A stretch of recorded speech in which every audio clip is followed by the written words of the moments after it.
Graça e paz, meus irmãos, tudo bem? Meu nome é Pablo, eu sou pastor de jovens aqui da cidade de Fernandópolis, aqui na PIB de Fernandópolis, junto com o pastor Kinner. A gente está liderando aqui, caminhando junto com uma juventude aqui do movimento Sal e Luz. Meu coração está também extremamente grato, feliz em poder participar do 12 por 12 desse ano de 2025. O ano de ser piedoso, o ano de se parecer mais com Jesus, o ano de ações, em comportamento, de forma prática, tentar ser o que Cristo foi enquanto esteve aqui entre nós. E nesse mês de setembro eu quero falar sobre os perversos não se arrependem e não confessam seus pecados. Então a falta de arrependimento, a falta de confissão alimentam toda impiedade, né? A falta de arrependimento, de confissão, ela cauteriza o coração humano, né? Ela distancia o ser humano do próprio Deus. E o texto que vem sobre o meu coração, falando sobre isso, sobre essa perversidade, sobre a falta de arrependimento, de confissão, está lá em Gênesis 4, quando a Bíblia relata o primeiro assassinato, o primeiro homicídio na Bíblia, né? Quando Caim matou Abel, dentro de uma família, por causa de um culto, de um sacrifício, de uma oferta. Uma pessoa matou a outra, um irmão tirou a vida de seu outro irmão, né, do mais novo. Então a impiedade ela cegou a mentalidade de Caim. A mentalidade dele foi cauterizada, o coração dele foi cauterizado, né, pela ira. Lá no verso 4, 5, diz assim: por isso a ira de Caim se acendeu e o seu semblante desfaleceu.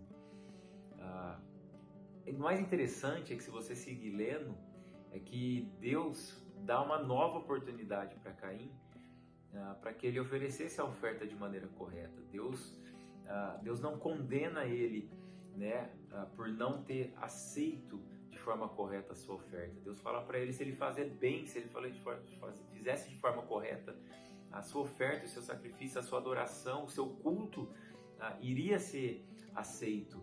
Mas o coração dele tinha se tornado tão perverso, tão cheio de ira, de ciúme, de inveja do seu irmão, que ele acabou se tornando uma pessoa extremamente perversa, ao ponto de planejar de forma metódica uma caminhada, uma volta com seu irmão no campo, e onde ele tirou a sua vida, né?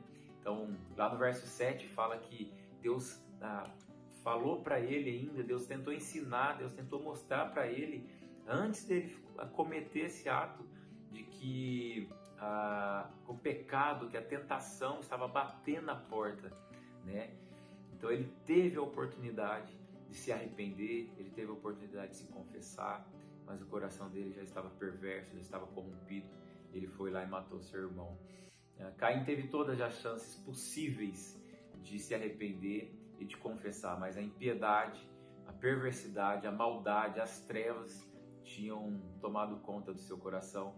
E lá em Jeremias 17:9, Jeremias fala sobre isso, né? Que enganoso é o coração, mais do que todas as coisas, e desesperadamente corrupto, quem poderá entendê-lo? Então, o meu coração e o seu coração, Jeremias está falando que ele é desesperadamente corrupto, ele é enganoso, e nós precisamos da ação de Deus, do Espírito Santo de Deus, para nos fortalecer, para nos proteger, para nos guardar de nós mesmos, da nossa natureza caída, da nossa inclinação, da tentação, daquilo que o inimigo tenta colocar em nós, como colocou, né, batendo a porta do coração e da mente de Caim, e ele não conseguiu resistir a isso. Então é como uma ferrugem, né, que começa no cantinho de uma porta de aço, de ferro. Se ela não for cuidada, ela toma conta de tudo e apodrece aquilo lá. Então a prática da impiedade, ela é a falta do arrependimento, é a falta de confissão.